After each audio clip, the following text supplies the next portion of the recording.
Hello, hello, hello, hello. Yes, we're live. Hey folks, how's it going? Nice to see you. My name is Dustin Cormier, and welcome to How to Rock Astrology. Today we will be talking about Pluto in the sign of Libra, as well as Pluto in the 7th house. Now, Pluto in Libra implies that there's a sign rulership of Libra and of Venus, which means that you would have to really look to Venus to describe the nature, the messenger, the channel through which this Pluto expresses itself, and really the health of Venus, as well as aspects to Pluto in Libra, Rashi aspects in the Vedic sense. The strength of Venus, what Venus means to the ascendant. These things all, what house Libra rules, and how the house lord Venus expresses itself as for the utility of what the house of Libra represents and what it does. These are all things to consider when defining how what we're going to read in this book is expressed. What would be the ultimate outcome or the karmic state, the evolutionary state of the person trying to channel this Pluto in Libra. But Jeff Wolfe has his own ideas and ways of describing evolutionary states of people in his readings. He's best known for just going through a visceral experience, the lived experience of Pluto, expressing itself through its sign. Now, just for those who are watching, just to give you a quick little glimpse of myself, get a sense of the person delegating this information to you. My name's Dustin Cormier. I have Leo rising. Oh, come on. Dustin Cormier. Leo rising, Scorpio sun, Sagittarius moon. Year of the goat. Day of the water horse.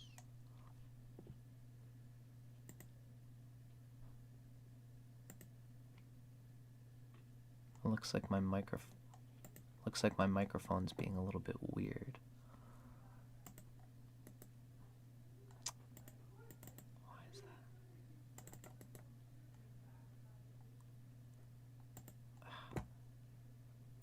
that? Whatever. Sorry folks watching. I've got to restart this video because I don't want to have that little blemish there. I'm just gonna completely skip the whole thing I usually do in that weird spot. It sucks that this thing is webcam. It's the camera. It's the microphone. Oh, there we go. Okay, well, I'm glad I got that figured out.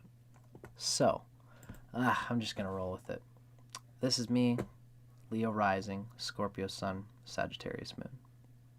Year of the goat. Sorry about that. Tired technology. But, we're already rolling. We're live. I'm just going to keep going. So thanks for watching with me, folks. I really love doing these videos with you, and I hope you guys enjoy too. This is a continuation of our series reading from Jeff Wolfe Green's Pluto, the Evolutionary Journey of the Soul. And he is the one who I will be reading from today.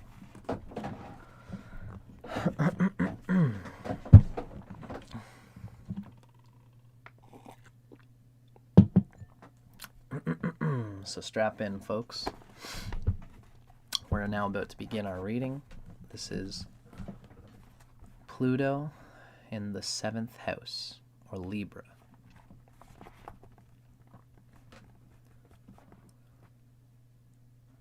As in all natural cardinal houses, Pluto in the 7th house, or in Libra, demonstrates that a new evolutionary cycle has been and is still underway. These individuals have been trying to learn how to develop an objective awareness of themselves and to understand their sense of individuality in a social context. In addition, they've been learning lessons of equality, relativity, and of listening.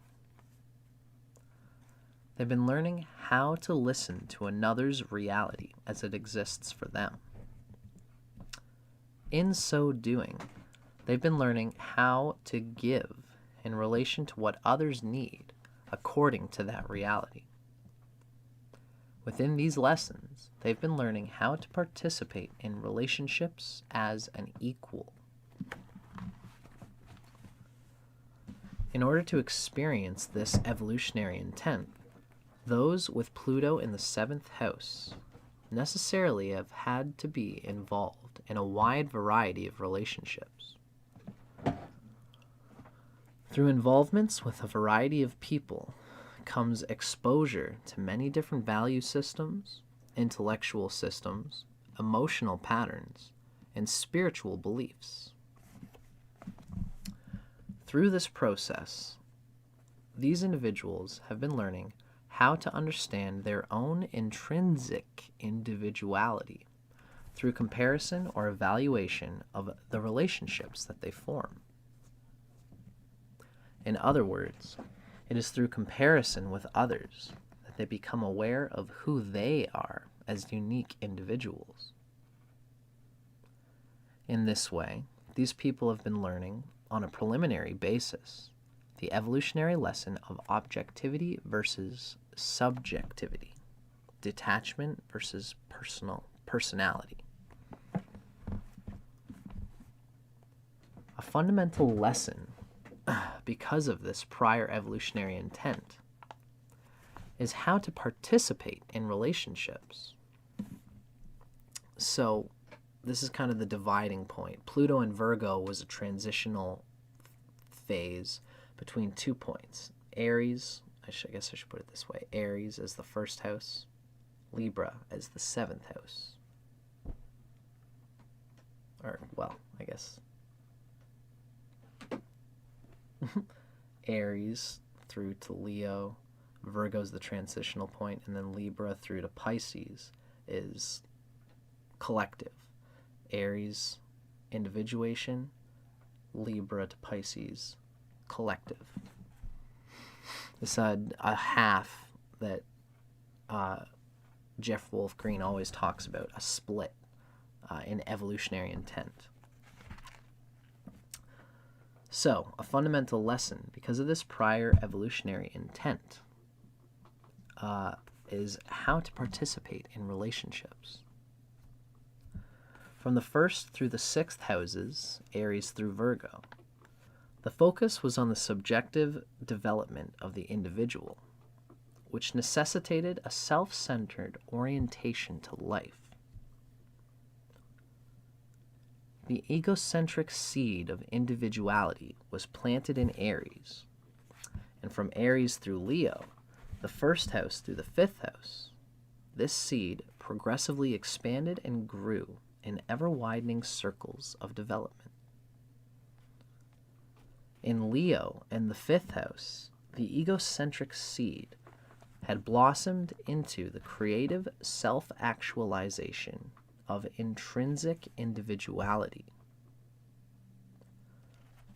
In the 6th house and in Virgo, the archetypal need was to experience essential aloneness and to purge or purify the egocentric balloon of self-importance that was coming through Virgo, pushing into the experience of relating to others in the collective. In addition, it was necessary to learn the practical skills or techniques that allowed for an appropriate harnessing, focusing, and channeling of the inherent work capacities of the individual to serve the needs of the culture, tribe, or society in a practical way.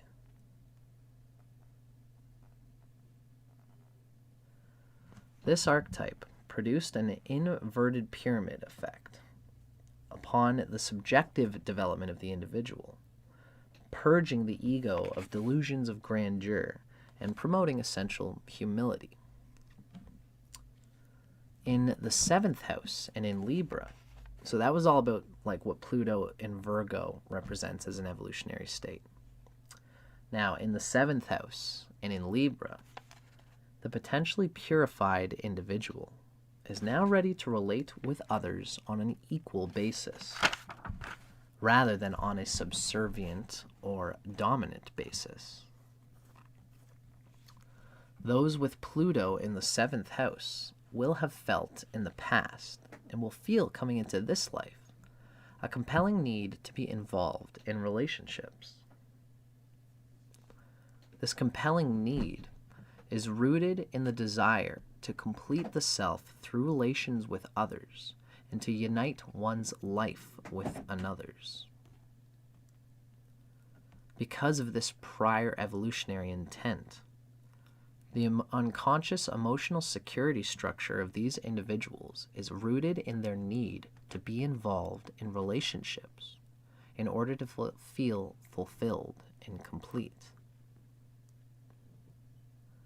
Because Pluto in the 7th house, or in Libra, represents a relatively new evolutionary cycle, these individuals have literally been learning the ongoing lesson of how to be involved in relationships with others on an equal basis. Most of these individuals have not learned how to do this. On one hand, these individuals will need to take in information and differing points of view from many different types of people. This situation sets up the need to listen objectively to others in order to determine how to relate with them. By exposing themselves to the diversity of others, these individuals have been learning to understand objectively the relativity of human nature. A potential problem that this prior life pattern promotes is one wherein the individual becomes overly involved with too many relationships and takes in too many differing points of view and values. Becoming overly involved in this way, the individual can lose sight of his or her own individuality. He or she can become overly absorbed in the differing realities of others. When this occurs, the 7th house Pluto individual can become compulsively dependent on the opinions, advice, or knowledge of others as a means of determining who they are, or what they should or should not be doing with their lives. The dependency is put in motion as soon as the individual loses sight of his or her own individuality. In this condition, these individuals cannot relate to themselves without relating to others. They are not comfortable unless others are around. In addition, once the individual loses sight of his or her own individuality, the stage is set wherein the individual will be subconsciously attracted to very powerful individuals who appear to be very strong, stable, sure of themselves, and who have the ability and perhaps the need to guide or control the formation and development of the 7th house Pluto person. In this situation, the individual has reached an extreme imbalance in which they are utterly dependent on the partner or people they are involved with. In the worst cases, this situation promotes the alter ego effect, wherein the 7th house Pluto person is promoting or fulfilling the needs of another to the exclusion of their own needs. The other person has manipulated the dynamics of the relationship in such a way as to make the 7th house Pluto individual feel that their needs are being met by becoming an alter ego to the other. In effect, the 7th house Pluto individual is being dominated by the needs of the other in such a way as to feel that those needs, desires, opinions, values, and beliefs are their own. In this way, they have become dependent on the other to have their needs, desires, ideas, values, and beliefs validated, defined, and fulfilled by the other. The 7th house Pluto individual has simply become an extension of the other's reality and identity, an alter ego. A classic example of this phenomena is found with Richard Nixon. Nixon has the South Node in Libra relative to a 10th house Pluto. The ruler of the South Node is Venus in Pisces in the 6th house. Nixon collected subservient co-workers who were alter ego extensions of his own values, ideas, and beliefs. Because they were extensions, these individuals also went down with Nixon in the Watergate scandal.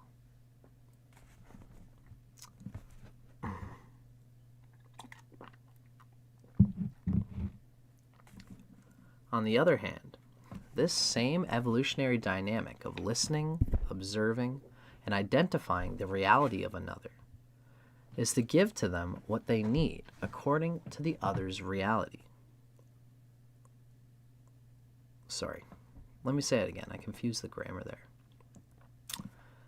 On the other hand, this same evolutionary dynamic of listening, observing, and identifying the reality of another to give them what they need according to the other's reality sets up another potentially extreme way to behave in relationship to others. In this extreme, the 7th house Pluto individual becomes the dominant person. By listening intently, they can make others feel that they understand them or are concerned about them because of the ability to play back the other's reality to them. In effect, the 7th house Pluto person is unconsciously attracting those who need counsel, advice, companionship, or love. This dynamic can lead to a position of emotional control within the relationship if the 7th house Pluto person compulsively manipulates the relationship to make the other person always feel that they need this individual in their lives to be okay, to be secure, to be loved. In this situation, the 7th house Pluto individual will impose his or her own values, beliefs, ideas, and nature on the other person in such a way as to make them feel as though those values, ideas, beliefs, and nature are their own. Again, this kind of relationship is in a state of extreme imbalance. In both cases, the lessons to be mastered involve objectivity, listening and giving, and recognizing the relativity of individual needs and human nature. In both cases, the person is learning socialization. In both cases, equality and balance were not learned in the past. Since the evolutionary intent has also been to learn lessons of equality and balance in relationships, the 7th house Pluto individual commonly has built up karmic problems associated with a variety of people. In either one of the two imbalanced conditions mentioned above, the individual would necessarily have had to recoil or react to the imbalance through evolutionary necessity. In both situations described above, this reaction can manifest itself in one of three ways. Let me just digest this for a moment.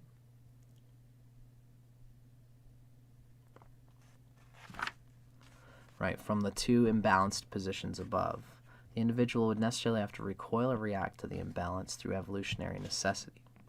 In both of these situations described above, and that's the idea of either the person controlling the other through this dependence, or for them being dependent on another person's control.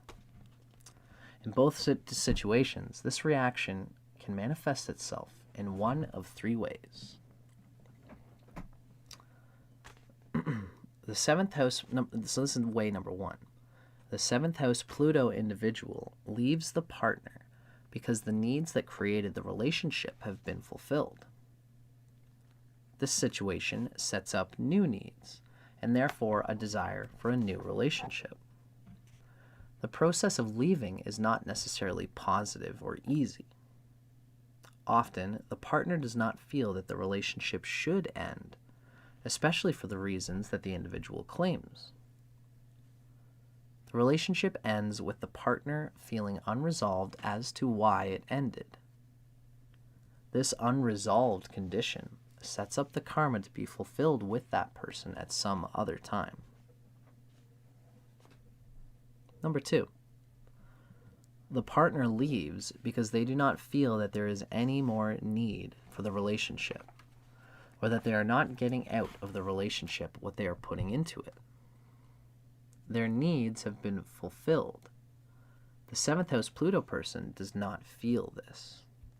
They feel unresolved about why the relationship has ended. This situation also sets up the karma to be fulfilled with that person at some other time. So that's if like the Pluto person is getting something out of it because it feels natural to me, but they don't feel completely fulfilled because they've lost themselves. But the other person got from the Pluto person. The other person absorbed energy from the Pluto person because the Pluto person was just looking to give it away without mutually creating, it's like they say about relationships, it's not two half circles that make a whole circle. It's two whole circles, two whole individuals that combine to make the infinity symbol, which creates a sum of energy fields whose sum is greater than its parts. And if the Pluto in the 7th house individual had enacted this relationship with a sense of that equal dignity and building on values which create two wholes that are a greater whole, if that was their intention, then the relationship would still stay together, it would stay for long, and the two would put in an equal amount of into the relationship, and then both parties, if they had to leave afterwards, would feel like they both shared in the thing, they both put in some, they both got in more than they put in, and if a relationship has to end, then it has to end. In this case, the Pluto in the 7th person was so related to the symmetry of the other, or so controlled and put effort into manifesting the life of the other person that they put in a lot of energy to serving the other, and the other was fulfilled completely and now feels like the other person's not serving them anymore. They've got what they needed for that particular karma. They're going away fulfilled, while the Pluto in the 7th person is left holding the bag. Now, number 3, how this could work out is both partners become mutually dependent on each other in whatever way it is defined relative to the two extremes mentioned above. The degree of dependency becomes so extreme that further growth for each individual cannot occur. In this situation, the roles within the two extremes can be cyclically exchanged within the relationship, or they can remain polarized within the fixed positions of the extremes.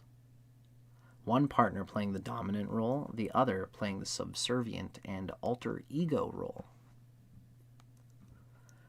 In this situation, one of the partners may be forcefully removed from the relationship, sometimes meaning death. Pluto. Surprise! Big old dirty Minerva. The enforced removal creates growth for each through the intense pain, remorse, and reflection upon the nature of their individual lives and the nature of their relationship. Neither one was consciously ready for the relationship to end. Thus, unresolved, they will find each other again at some other time, some other life, or some other time in this life. These reactions to the imbalance of relationships are to enforce the lessons of equality, balance, and relativity. Venus, Libra, 7th house things. A common astrological misconception about Libra and the 7th house is that it is balanced by nature. That Libras are oh so balanced. especially when we include Pluto in the equation. It's not necessarily the case. The fact is, the 7th house, or Libra, means learning balance, the lesson, the symbol, the archetype of balance. Very commonly, those with Pluto in the 7th house have approached relationships in extreme ways in the past. In one relationship, they will be the dominant partner, and in another relationship, they will be the needy or alter ego person. And of course, some of these individuals have been in relationships in which the roles of being in control and being controlled have been interchanged within the relationship.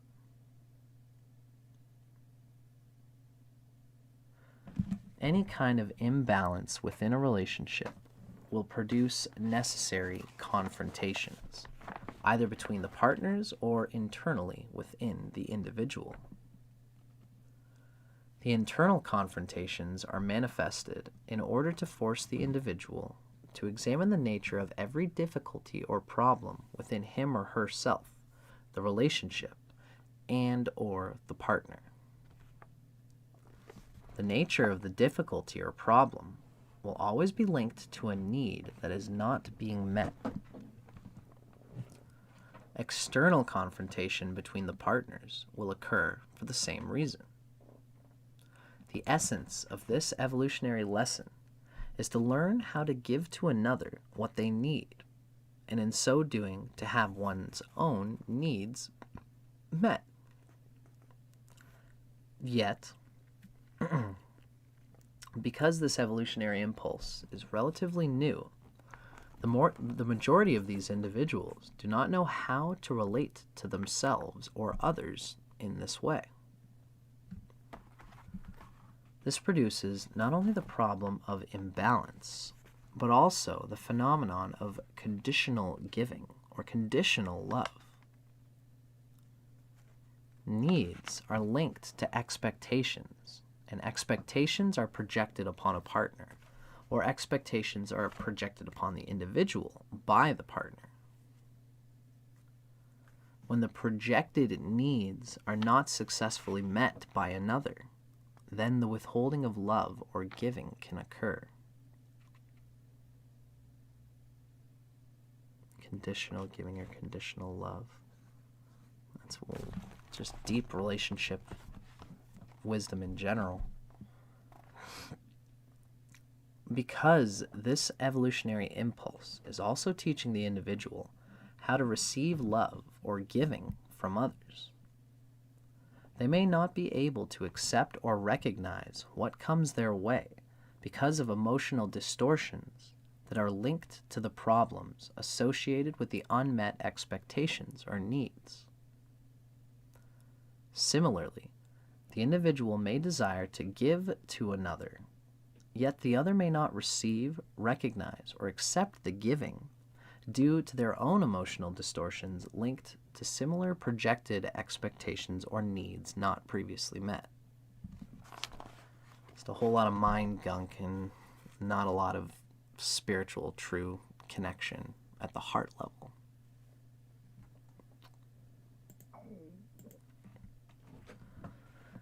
This evolutionary dilemma is necessary in order for these individuals to learn how to relate to themselves and others in a balanced and equal way.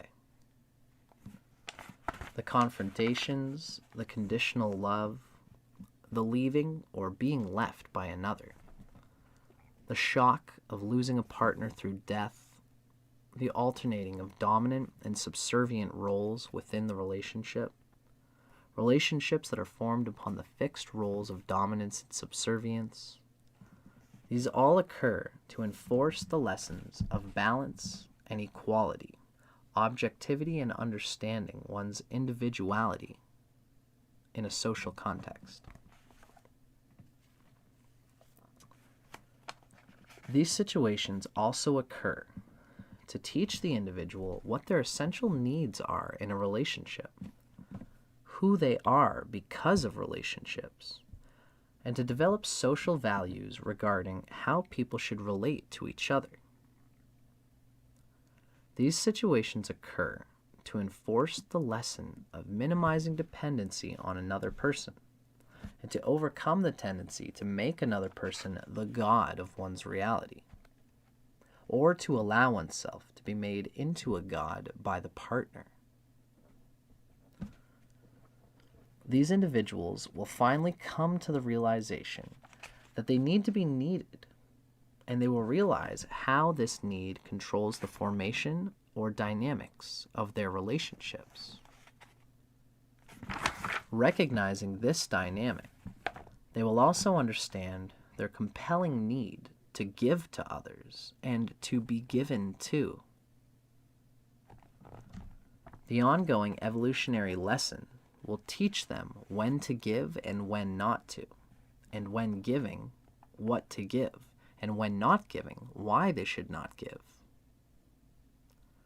They can also realize that by appearing not to give in certain situations, they are actually practicing a form of supreme giving. In other words, in certain conditions, these individuals must learn how to withhold giving to others.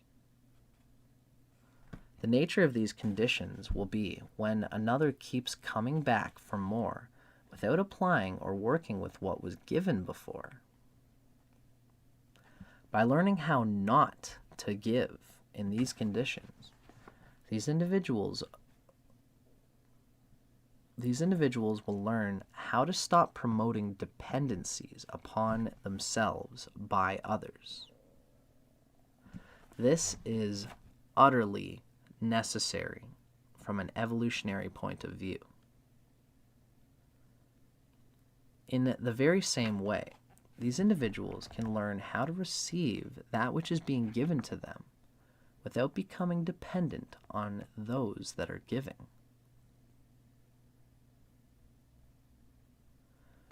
By examining the specific karmic and evolutionary signature in each chart with Pluto in the 7th house, we can determine how the individual has approached relationships before, and what kinds of people the individual has been attracted to, and for what reasons.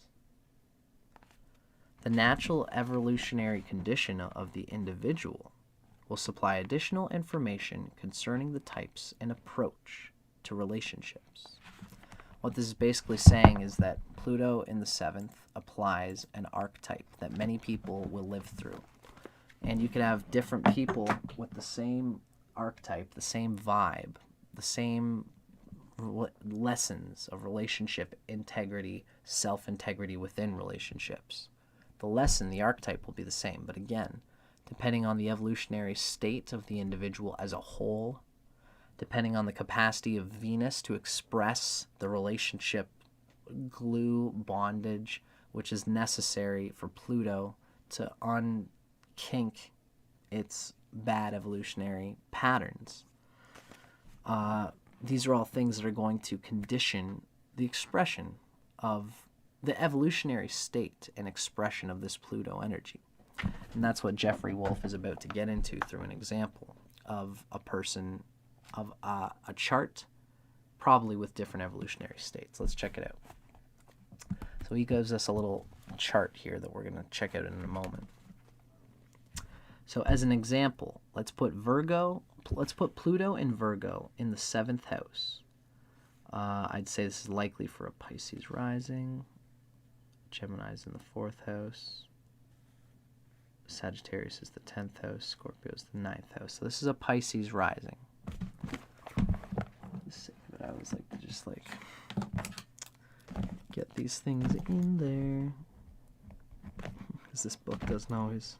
This book keeps things pretty black and white. But we have Pluto in Virgo in the 7th house. It's a Pisces rising.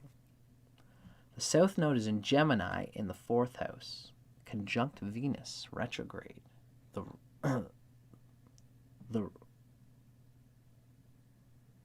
I see. So, Pluto's in Virgo. Let's just do it this way. Okay. Pluto is in Virgo in the 7th house.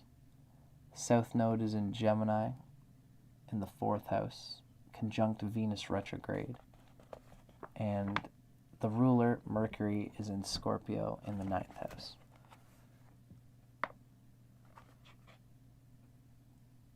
I'm trying to get the proper light. There we go. Ish. Come on, stop being blurry. Pluto in the 7th. South node, conjunct Venus in the 4th house. North node in Sagittarius. And the ruler of that Pluto in the 7th house is Mercury in Scorpio in the 9th house. This individual is in the herd state, yet showing signs of individuation. So that's like, we have to take that into consideration. That's a soul context that we have to take into consideration when reading a blueprint like the one he's given us, because this blueprint can have an evolutionary evolved state or an unevolved expression. Depends on the individual. What he's telling us is that, let's say this individual is in the herd state, yet showing signs of individuation. In this situation, the individual would most likely have come into this life with displaced emotional needs based on a series of prior lives in which the individual experienced emotional rejection by one or both of the parents. With the ruler of the South Node in the 9th house in Scorpio, one or both of the parents was physically ill as well as emotionally distant. With the ruler of the South Node in the 9th house in Scorpio, one or both of the parents was physically as well as emotionally distant. This distance was necessary so that the individual could learn the 4th house lessons of inner security. So the South Node's in the 4th house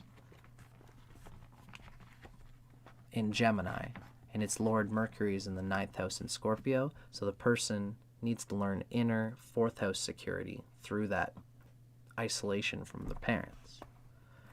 Yet, the individual interpreted this distance as emotional rejection, which promoted a negative self-image. The individual would feel that he or she was not given to in the ways that they should have been. Thus, as an adult, this individual would approach relationships with all the displaced emotions intact. He or she would be seeking information, knowledge, healing, and perspectives from others. The individual would expect others to supply these needs and desires, these knowledge, healing, and perspectives. Subconsciously, the individual would attract others whose nature or personality mirrored or reflected one or both of the parents in some way. It's this deep psychological feeling of like something that's not necessarily true. The parents were away. This person probably had an emotional, an evolutionary need for that, but the weird spiking, the internal feeling of the state that the life has given has caused like a feeling of bitterness, a spite for reality in general and fate and karma and life. And so now they're seeking knowledge, healing, and perspectives from others because of this Pluto in the 7th. Subconsciously, they would attract others whose nature or personality mirrored or reflected one or both of the parents in some ways. Thus, the individual would approach relationships in a dependent and needy way. He or she would expect to be given to as if they were the person they were in relationship with were their parents. Yet, with Venus retrograde, square Pluto and the South Node, the individual would continually be rebuffed by others which would have the effect of turning the individual in upon him or herself in order to recover the skipped steps of emotional self-reliance and inner security. In this case, the relationship that needs to be formed is with him or herself. It's Venus retrograde conjunct the South Node in the 4th house, square the Pluto and Virgo in the 7th house. By experiencing an essential aloneness and the crisis of a lack of relationships in early and adult life, he or she would have to analyze the inner dynamics and reasons for this experience. With Mercury, the ruler of the South Node, in Scorpio in the 9th house, the individual would want to know why he or she was experiencing these life conditions. With respect to Pluto and Virgo in the 7th house, the individual may seek out professional therapist in order to answer these questions. Yet, because there is evolutionary movement towards the individuated state, these professional answers may be seen as lacking in the depth that the individual needs. They could feel wrong or incomplete in some way. Again, the individual is thrown back upon him or herself.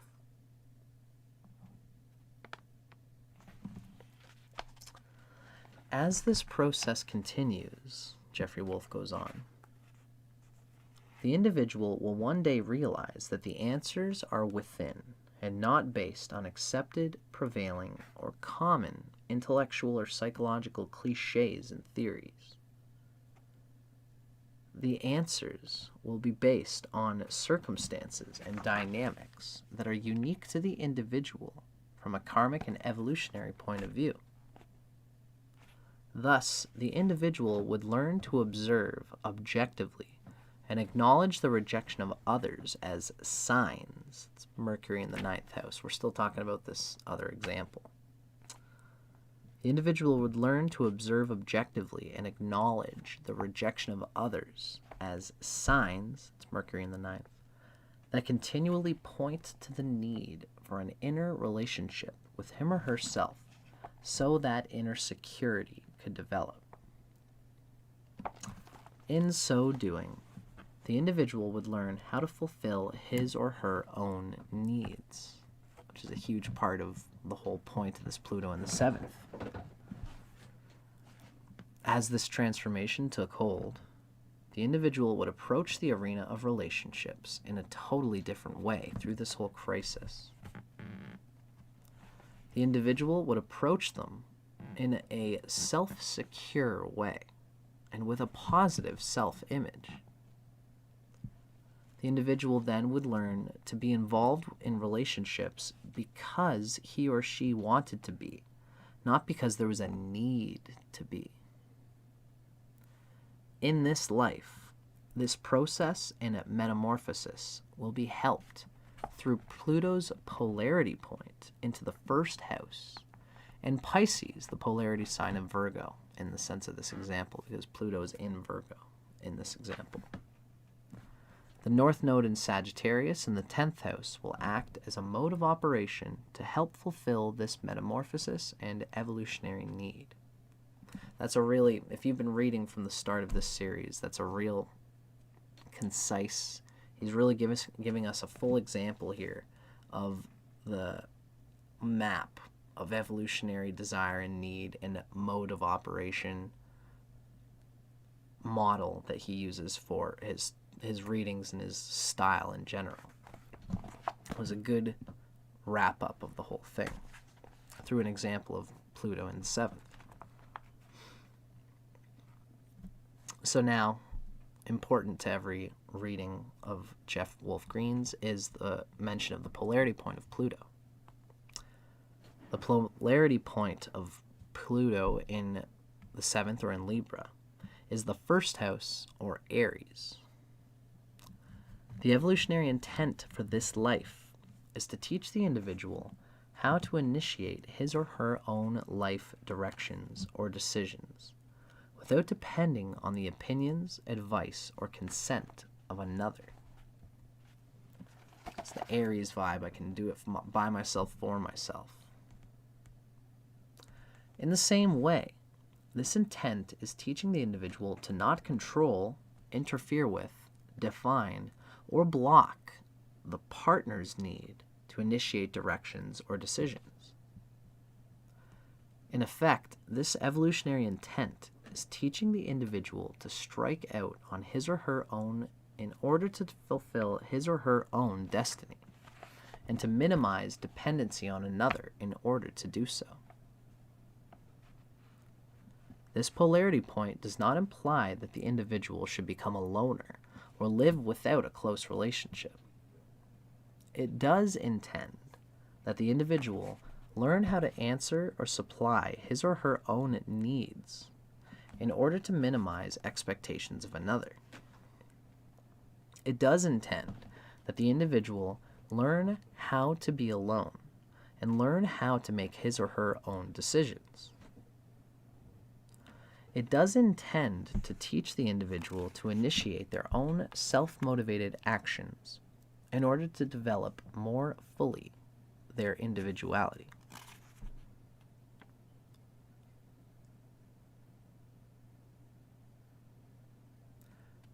To initiate their own self-motivated actions in order to develop more fully their individuality.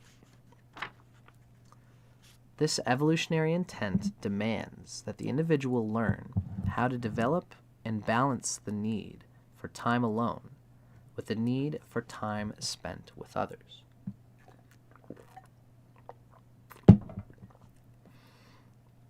In addition, the evolutionary intent demands that these individuals learn how to conduct relationships in a new way, i.e., not in the ways that one is supposed to.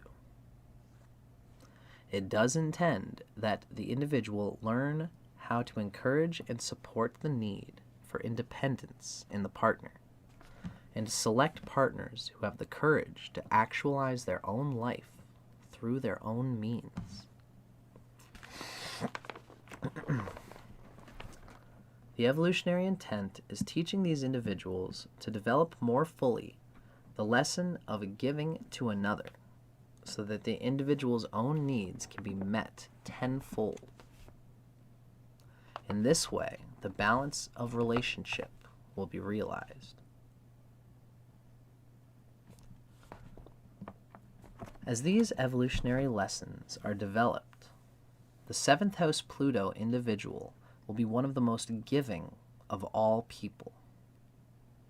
He or she will be able to identify the reality as it exists for anyone with whom they interrelate. In so doing, these individuals can give to others exactly what they need. In addition, they will learn when to give and when not to give. By developing these lessons, they will learn how to participate in relationships in a non-dependent way, and they will encourage independence in any partner or mate. Because of these lessons, these individuals will learn how to be inwardly balanced in any external situation in which they find themselves. They will no longer run the risk of losing themselves by trying on differing values, ideas, and beliefs that others represent. These individuals will learn to appreciate the diversity of human nature and recognize their own individuality because of it. This realization can translate into the gift that they give others, the courage to discover and be themselves.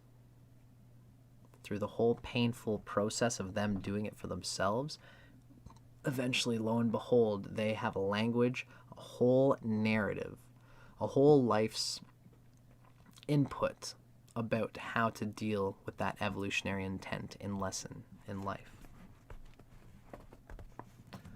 Some common characteristics of Pluto in the 7th house, or Libra, include compulsive need to be in relationships or to relate with others in order to feel complete, the need to dominate or be dominated by another, the need to be needed by others, the need to be liked by others. These things will have a magnetic effect on people. Oh, so the fifth thing is that they will have a hypnotic effect on people. And the sixth thing is the need to solicit advice or to give advice to others. These are all common characteristics of this type of personality. Now, I think it's kind of neat that I get to show both of these figures as being very interestingly powerful people. Good, powerful speakers. First, I'll kind of emphasize Alan Watts' chart here, whom I deeply love. Alan Watts has that Pluto in Cancer, and technically in the 7th house, although it's got an 8th house vibe since Cancer is an 8th sign from Sagittarius. The lord of that 7th house Pluto is the moon being in the 9th house in Virgo, kind of almost technically like the 10th house. 10th house, right on the 10th house cusp, the MC actually. That's pretty neat. As for Jim Jones, we have a Capricorn also with Pluto in the 7th house, more truly in this case, in Pluto in Cancer in the 7th house.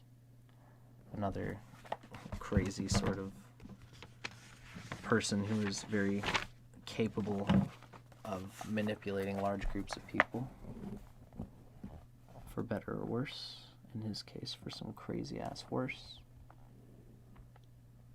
Here we have Dustin Hoffman, another Capricorn ascendant with Pluto in the 7th house in Cancer. Interesting that he's got that Jupiter in the ascendant. This is Gertrude Zell. I believe there's one last one here. Oh yeah, right. It kind of sucks. I'm sorry to show this to you guys, but it would be nice to see Immanuel Kant's charts. You can technically see it throughout all of my writings. Apparently one day in particular, I wrote some notes about Pluto in the 8th house. All over this. This is still it. You have Aquarius rising with Pluto in Virgo, technically in the 7th house, although, again, Virgo is the 8th sign from Aquarius, so there'd be an 8th house vibe in there too. So, I hope you guys enjoyed that. I'm just realizing we've got some viewers. Sorry, Harry Joes and Raul Silva, that you didn't see what book this is. This is Pluto, The Evolutionary Journey of the Soul. Sorry I didn't answer your question earlier. But this is how we learn, folks. I'm glad that some people are watching right now. It's pretty late right now, so I'm not surprised that too many people aren't watching. But for those watching, and for those watching at home later on after the video is done, feel free to catch me doing these things once in a while. I'm kind of scattered with how I'm scheduling it right now because I got lots of other stuff in my life going on.